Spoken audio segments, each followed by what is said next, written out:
जय श्री कृष्णा। राधे राधे। आज मैं आपको पूतना वध नामक प्रसंग सुनाऊंगी। जब नंद महाराज घर लौट रहे थे तो उन्होंने वसुदेव द्वारा दी गई इस चेतावनी पर कि गोकुल में कुछ उत्पात हो सकता है विचार किया।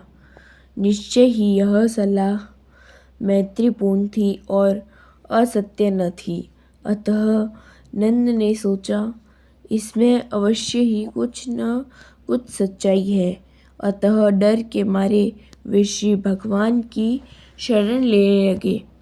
संकट आने पर भक्त के लिए स्वाभाविक रूप है कि वह श्री कृष्ण का चिंतन करे, क्योंकि उसके लिए अन्य कोई आश्रय नहीं होता। जब शिशु संकट में होता है तो अपने माता पिता का आश्रय लेता है। इसी प्रकार भक्त सदैव श्री भगवान की शरण लेता है, किंतु जब उसे कोई विशेष संकट दिखता है तो वह तुरंत ईश्वर का स्मरण करता है। अपने मंत्रियों से मंत्रणा करने के बाद कंस ने पूतना नामक डायन को, जो छोटे छोटे बच्चों को अत्यंत नृशंसता पूर्वक मारने का इंद्रजाल जानती थी, आदेश दिया कि वह शहरों, ग्रामों तथा चारागाहों में जाकर सारे बच्चों का वध कर दे। ऐसी डायनें अपना इंद्रजाल वहीं फैला सकती हैं जहाँ श्री कृष्ण के पवित्र नाम का कीर्तन या श्रवण न होता हो। कहा जाता है कि जहाँ कहीं श्री कृष्ण के पवित्र नाम का कीर्तन होता है, चाहे वह अपेक्षा से ही क्यों न हो, वहाँ से सारे बुरे तत्व, डायने, भूत प्रेत तथा संकट तुरंत भाग जाते हैं। और जहाँ श्री कृष्ण के पवित्र नाम का कीर्तन गंभीरता से होता है, विशेष रूप से वृंदावन में जहाँ परमेश्वर स्वयं उपस्थित थे, वहाँ तो यह सर्वथा सत्य है। अतः नंद महाराज के सारे संदेह निश्चित रूप से कृष्ण प्रेम पर ही आधारित थे।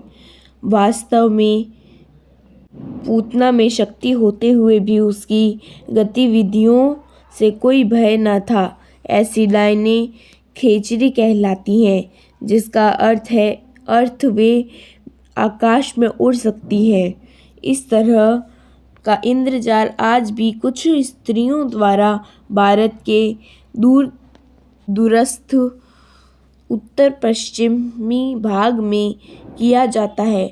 वे उखड़े वृक्ष की शाखाओं पर बैठकर एक स्थान से दूसरे स्थान तक आ जा सकती हैं। पूतना को यह इंद्रजाल ज्ञात था, इसलिए भागवत में इसे खेचरी कहा गया है। पूतना किसी प्रकार की अनुमति के बिना ही गोकुल में नंद के आवास महल में घुस गई।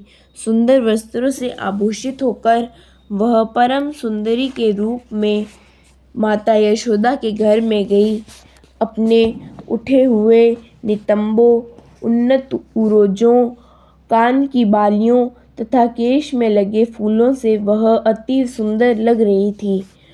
अपनी क्षीण कटी से वह और भी सुंदर लग रही थी। उसकी आकर्षक चितवन तथा मंद मुस्कान से वृंदावन के सारे वासी मोहित हो गए। भोली भाली गोपियों ने सोचा कि वह हाथ में कमल पुष्प धारण किए वृंदावन में आई साक्षात लक्ष्मी देवी है। उन्हें लगा कि वह अपने पति श्री कृष्ण को देखने के लिए स्वयं आई है। उसकी अपूर्व सुंदरता के कारण उसे किसी ने रोका नहीं, अतः वह बिना रोक टोक के नंद महाराज के घर में प्रविष्ट हो गई। अनेकानेक बालकों का वध करने वाली पूतना ने श्री कृष्ण को पालने में लेटा देखा। वह तुरंत समझ गई कि इस नन्हे बालक में अद्वितीय शक्ति है, जो राख से ढकी अग्नि की भांति छिपी है। उसने सोचा, यह बालक तो इतना शक्तिशाली है, क्षण भर में सारे ब्राह्मणों को नष्ट कर सकता है। आगे का प्रसंग मैं आपको अगले वीडियो में सुनाऊंगी। जय श्री कृष्णा। राधे राधे।